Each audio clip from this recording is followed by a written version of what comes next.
Can't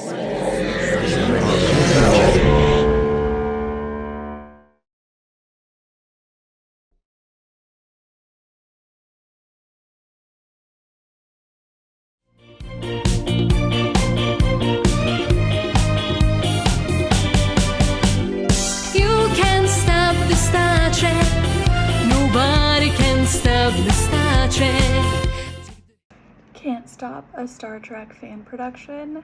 This was really, really fun, really, really whimsical.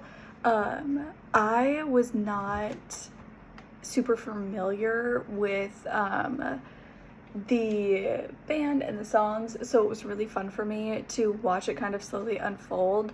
And I love the use of, very popular music. Kind of like, like Mamma Mia. They've done it a few different times in different movies over, the years and stuff like that.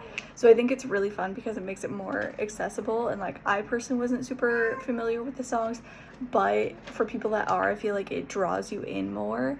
And I just think it was like really fun and light and whimsical. And I loved the premise that they were like forced to be on vacation, because that's also something I had never really thought of before. When you have such a wild job like that, like explorer in, deep space, what do you do with vacation days? Do you take a vacation? Do you work weekends? Like, what is your work schedule like? Is just a concept that I'd never really thought about before, and it was really fun to kind of explore that in like this light way, with music and them slowly turning more and more and more, and then by the end it's like just a full number. It's so much fun. This film is hokey, but these people are obviously big fans of Star Trek and the Village People.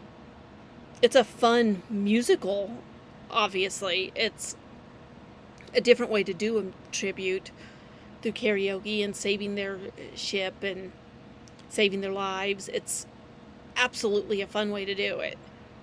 And the Village People songs are always fun. We all still sing them. They absolutely are fun. And they did other songs. Most people just do the YMCA. They chose to do other songs.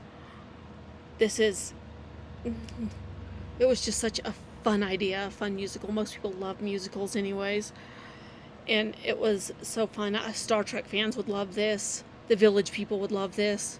Village People fans, anyone who wants a good time and just a fun film to watch would absolutely enjoy this film. Can't Stop, a Star Trek fan film. It is definitely not what I would expect from a Star Trek universe. To be honest, I'm not familiar with Star Trek enough to know if they even had any musical numbered episodes.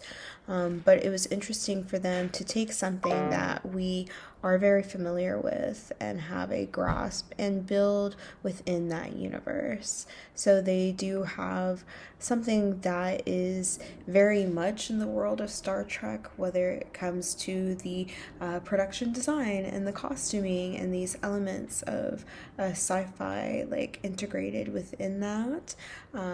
But what comes unexpected and what becomes the unexpected twist are not one but multiple musical numbers. This is a story about like being forced to rest and not being able to take that rest in and be able to take 5 months of vacation. They still, despite being forced to be on this vacation, find themselves in elements where they are working together.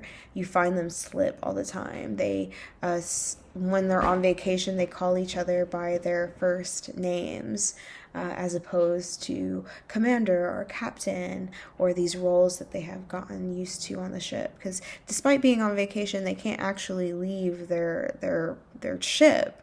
So it's interesting to watch them try to be off despite work being right in front of their face. And I think when it comes to our current world, we are used to being forced into productivity, and it's a reminder that rest is a right and not a reward. And despite finding these moments where we can have vacation, so to speak, sometimes it's still hard to be able to turn off from that. And you can see that in this experience. And sometimes it shows that certain jobs require that. Scientists, the monologue that our main character has of like, what about all of these different positions of importance? We can't turn off. They remind you, yes, you can, and you should take that time.